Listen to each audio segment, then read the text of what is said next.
Welcome to fields ruled by silent giants. These combines weren't loud, they weren't flashy. They just worked endlessly. No drama, no failure. While others broke, these dominated. This isn't farming, it's quiet power.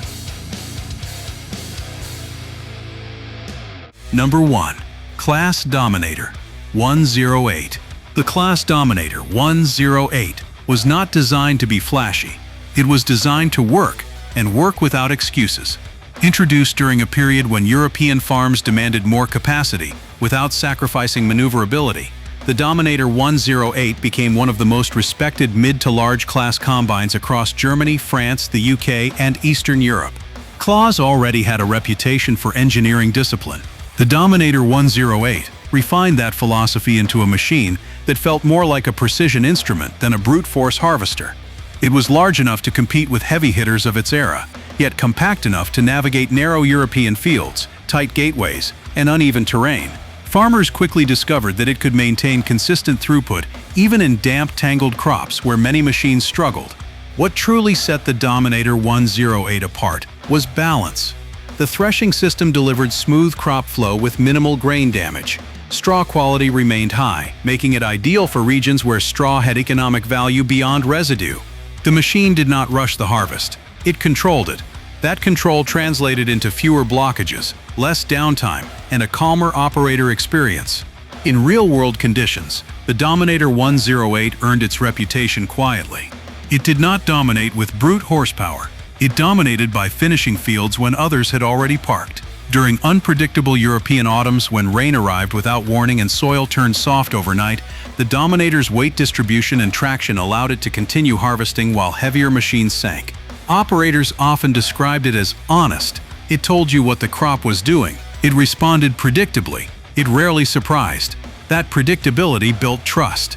Many units stayed in service far beyond their intended lifespan. Even today, refurbished Dominator 108s still work in Eastern Europe and parts of Asia, a testament to their structural integrity and mechanical simplicity. The Dominator 108 never became a social media legend. It never appeared in viral videos. Yet for thousands of European farmers, it was the harvest. It arrived in the morning, ran until dusk, and left fields clean behind it, quietly, reliably, season after season. Number 2. John Deere 950. Mannheim built. The John Deere 950 was never meant to be a showpiece. Built in Mannheim, Germany, it represented John Deere's European mindset rather than the brand's American excess. This machine was engineered specifically for European farms, smaller fields, tighter turns, variable crops, and unpredictable weather. It carried the green and yellow badge, but in spirit, it was European through and through. What made the 950 special was how adaptable it felt. It could move from wheat to barley to rapeseed without feeling out of place. The threshing and separation system was tuned for consistency rather than aggression. It didn't batter grain into submission, it guided it. Losses stayed low even in uneven crops, and straw quality remained excellent, something European livestock farmers valued deeply. Farmers quickly realized that the 950 could work long days without drama. It ran cool, it ran smooth, it rarely clogged. Even when moisture levels rose in the evening, the machine kept feeding, where others began to choke. Its size placed it perfectly between compact hillside combines and full-scale giants. It could cover ground efficiently without overwhelming narrow lanes or centuries-old farm entrances. The cab was simple but effective. Visibility was excellent. Controls were logical, and fatigue stayed low. Operators often said it felt calm, even in heavy crops. That calmness translated into longer working hours and fewer mistakes. Across France, Germany, and Eastern Europe, the 950 became a dependable partner. Many farmers bought it secondhand, expecting a few seasons of service. Instead, it stayed for a decade or more. It didn't dominate through spectacle. It dominated by being the combine that never argued with the field. Number 3. New Holland TX66. The new Holland TX66 emerged during a time when European farmers wanted capacity without compromise. It was larger than traditional machines but still carried the discipline of European design.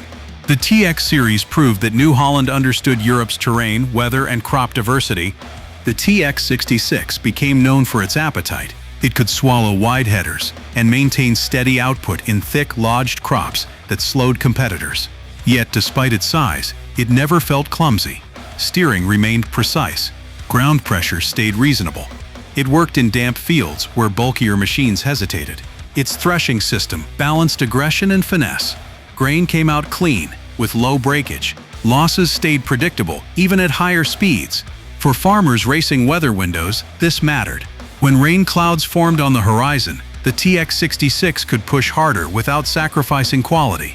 The machine earned loyalty in the UK, France, and Scandinavia, where harvest windows could collapse overnight. Many operators recall evenings when other combines were parked, while the TX66 continued, headlights cutting through mist. It became known as a machine that finished fields. What truly defined the TX66 was endurance. Gearboxes held, frames stayed tight, electronics remained simple enough to repair in the field. It aged gracefully. Even now, used TX66 units remain active across Eastern Europe, Africa, and South America. The TX66 never tried to be glamorous. It simply kept harvesting when others stopped, and in farming, that is dominance. Number 4. Massey Ferguson 38. The Massey Ferguson 38 became legendary, not for size, but for resilience. Built for smaller European farms, it worked in places where modern giants could never fit. Hillsides, terraced fields, narrow village plots. The MF Ferguson 38 belonged there. It was simple, mechanical, and brutally honest. There were no layers of electronics to mask problems. If something changed, the operator felt it immediately. That connection made farmers confident. They trusted the machine because they understood it. The MF Ferguson 38 shined in mixed farming regions. It harvested grain in the morning, cut seed crops in the afternoon, and returned the next day without complaint. Fuel consumption stayed low. Maintenance remained basic. Parts were accessible even decades later. In mountainous regions of Italy, Spain, and Eastern Europe, the MF Ferguson 38 became indispensable. Larger machines risked sliding or damaging soil structure. The Ferguson 38 moved with control. Its lighter footprint preserved fields while still delivering reliable output. Many of these machines passed through generations. Fathers taught sons on them. They became part of farm identity. Even when replaced, they were rarely scrapped. They moved to smaller farms, then to even smaller ones, continuing their quiet service. The MF Ferguson 38 never ruled large plains. It ruled the margins, the difficult fields where harvest still had to happen. Number 5. Deutz-Fahr M900 series. The Deutz-Fahr M900 series embodied German engineering discipline. These combines were not built to impress. They were built to last. Heavy frames, air-cooled engines, and straightforward systems made them incredibly durable. The M900 series earned a reputation for working in heat and dust without complaint. In southern Europe, where temperatures punished machines, Deutz-Fahr units simply kept going. Their engines resisted overheating. Their drivetrains absorbed abuse. Crop flow remained smooth and predictable. The machine did not rush grain. It guided it through threshing and separation with mechanical confidence. Operators often described the M900 as solid. Nothing rattled, nothing flexed. It felt like a machine carved from steel. Farmers trusted these combines in remote regions where service trucks were rare. Breakdowns were uncommon, and when they occurred, repairs were straightforward. That independence mattered. It turned the M900 into a harvest lifeline. Across Germany, Italy, and Eastern Europe, these machines quietly built reputations for endurance. Many outlived competitors twice over. Even today, restored M900 units still work fields that newer machines abandoned. The Deutz-Fahr M900 did not dominate by speed. It dominated by refusing to fail. Number 6. Volvo BM S830. The Volvo BM S830 is one of those machines that history almost forgot, yet entire regions depended on it. Built in Scandinavia for Scandinavian conditions, it reflected a philosophy shaped by cold mornings, short harvest windows, and unforgiving terrain. Where southern Europe fought heat and dust, the north fought moisture, mud, and time. The S830 was designed to win that fight. This combine was not large by global standards, but it was perfectly proportioned for Nordic farms. Fields were often fragmented by forests, lakes, and stone boundaries. Roads between plots were narrow, turning space was limited. The S830 fit into this world naturally. It could travel easily between fields and begin harvesting without preparation rituals. What made it exceptional was how confidently it handled damp crops. Scandinavian grain is often harvested at higher moisture levels than in warmer regions. Many machines clog, smear, or lose efficiency under those conditions. The S830 remained composed. Its threshing system was tuned for control rather than aggression, separating grain cleanly even when straw carried moisture. Farmers trusted it to work in marginal conditions when waiting another day meant losing the crop entirely. The machine's build quality reflected Volvo's industrial DNA. Panels were thick, welds were deliberate, nothing felt temporary. Owners often remarked that the S830 felt more like a construction machine than an agricultural one. It absorbed years of vibration without loosening itself apart. In Sweden and Finland, these combines became fixtures. They did not change every few seasons. They stayed. Farms grew around them. Mechanics learned them intimately. Even when newer machines arrived, the S830 was kept as insurance, a second harvester that could be trusted when weather turned hostile. The Volvo BM S830 never crossed oceans in large numbers. It never entered global conversation. Yet in the north, it defined harvest reliability. It did not dominate by power. It dominated by always being ready when the sky said no more waiting. Number 7. Fortschritt E516. The Fortschritt E516 emerged from East Germany, born in a system that valued function over image. It was not styled to impress. It was engineered to feed a nation. In collective farms across Eastern Europe, the E516 became a backbone machine, harvesting thousands of hectares under intense seasonal pressure. This combine was large for its time, but its genius lay in simplicity. Systems were mechanical, logical, and accessible. Operators did not need laptops. They needed wrenches. That mattered in rural regions where service infrastructure was minimal. When something failed, it could be understood. When it could be understood, it could be fixed. The E516's threshing capacity surprised many Western observers. It could process heavy cereal crops with consistency, maintaining throughput without dramatic loss. Straw handling remained predictable. Grain quality stayed acceptable. It did not chase perfection. It delivered reliability at scale. In Poland, Czechoslovakia, Hungary, and beyond, these machines worked in fleets. They ran from dawn to night under strict schedules. Downtime was not tolerated. The E516 responded by being brutally dependable. Its engine was not refined, but it endured. Its frame was not elegant, but it resisted fatigue. After political borders shifted, many E516s continued working under private ownership. Farmers who acquired them cheaply discovered something unexpected. These machines were nearly indestructible. They were heavy, they were basic, but they finished harvests. The Fortschritt E516 dominated quietly by being everywhere. It fed regions. It outlasted systems. It proved that a combine did not need prestige to become essential. Number 8. Laverda M152. Italy's Laverda M152 represented Mediterranean engineering at its best. Compact, efficient, and deeply practical. Designed for farms that balanced vineyards, wheat, corn, and sunflower, it became a master of versatility. Where fields changed shape and crops shifted seasonally, the M152 adapted without protest. This combine was not built for vast plains. It was built for complexity. Italian farms often weave between villages, hills, and centuries-old boundaries. The M152 fit. It turned tightly. It traveled easily.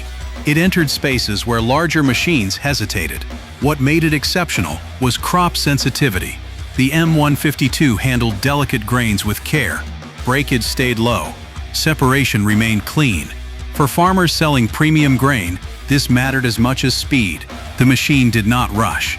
It respected the crop. Mechanically, the M152 embodied elegant simplicity. Systems were robust, but not overbuilt. Weight remained moderate, preserving soil structure in regions where compaction damaged yields. Fuel consumption stayed reasonable. Maintenance stayed accessible. Across Italy, Spain, and parts of southern France, the M152 became a symbol of quiet competence. It did not dominate headlines. It dominated calendars. Harvest planning revolved around it. Families trusted it. Even decades later, restored Laverda machines still appear in fields, painted fresh, running old belts, continuing a legacy of precision harvesting. The M152 proved that domination does not require size, only harmony between machine, land, and farmer. Number 9. Sampo Rosenlew 580. From the far north of Europe came a combine. Few outside Scandinavia ever truly noticed the Sampo Rosenlew 580 harvest windows. Fields that could turn from firm to swamp in hours. In that environment, a combine either performed or failed completely. The 580 was built to perform. Sampo's philosophy differed from mainstream manufacturers. Instead of chasing size, they focused on survivability. The 580 was compact, light on the soil, and incredibly stable. It could move across soft ground where heavier machines bogged down.